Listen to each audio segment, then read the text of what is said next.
Oh, let's have a watering can. Right. Well, you can't get more classically English than that shape. Yeah. This particular one is a very good make. We don't find many like this. It's what they call an Apex, made by a company called Apex. It's a 2-gallon watering can with a beautiful original copper rose, inserts of 4 copper rose on there. Yeah. Dating from about 1930s. Do they make them like this anymore?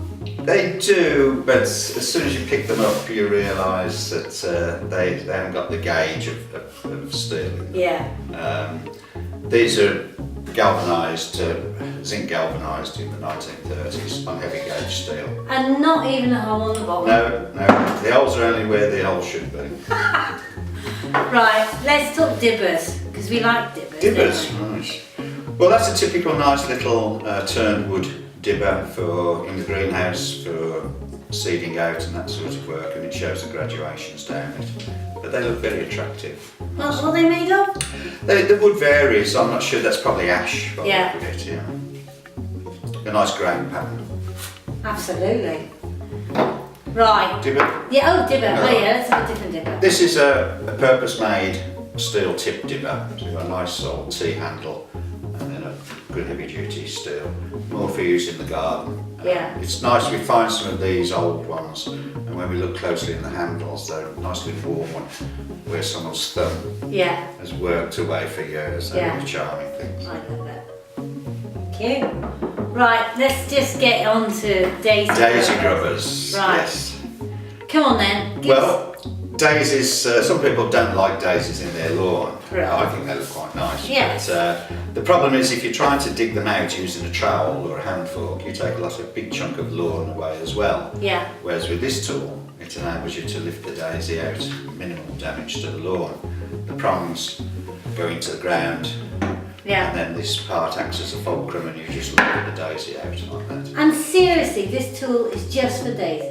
Daisy grubbers, or weeds, Yeah. for weeding if you like, but especially where you want to get into tight areas where you don't want too much damage to the surrounding area. Yeah. Cast steel, and then mounted on a lovely turned ash shaft, quite sculptural in shape. I love them. I love it too. And the last one we got is The onion an onion hoe. hoe. Very popular, can never get enough. Yeah.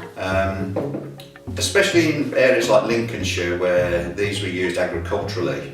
Armies of people would go out into the fields armed with these to hoe the crops, especially the onion. Farmer Phil farms. worked on an onion farm, but I don't think he did it with this.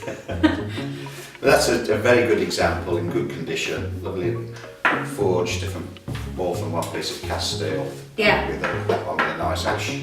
And you were saying lots of people with raised beds use them for all sorts. Yeah, they're very handy in the garden, in vegetable patches, even around flower beds, where because you get them with smaller heads on as well. Yeah. Different size heads. They were used depending on what crop that day they were doing. They'd have a different size head on the hand hoe. Right. Fantastic. So, John, in your view, honestly, compare these days, so 2015, what tools that we would use, how long would they last compared to these boys? Well, these boys that have already proven their worth. Yeah. They're here 50, 80, 100 plus years on. Yeah. Ready to go again. Yeah. Someone asked me at a tour we gave recently that if I was here in 100 years' time, Yeah. what tools would I be talking about? And I said probably these tools again. Yeah. Because these are the ones that will last. Yeah. We know that the modern ones unfortunately don't seem to last. Yeah, and But you bring it's, them back to life, don't you? I do, yeah. Explain to me, so today we've got a load of rubbish tools that look all dull and beaten up, which you're going to take away. What will you do to bring them back to life? Right, well first of all, we make sure when we're actually sourcing the items that the foundations are there. So Yeah. if there's any worm in the wood, we don't want that. Yeah. The odd little bit's not too bad, but if there's too much or if it's active, so we discard those. If the metal is too rusted and corroded, again we discard those.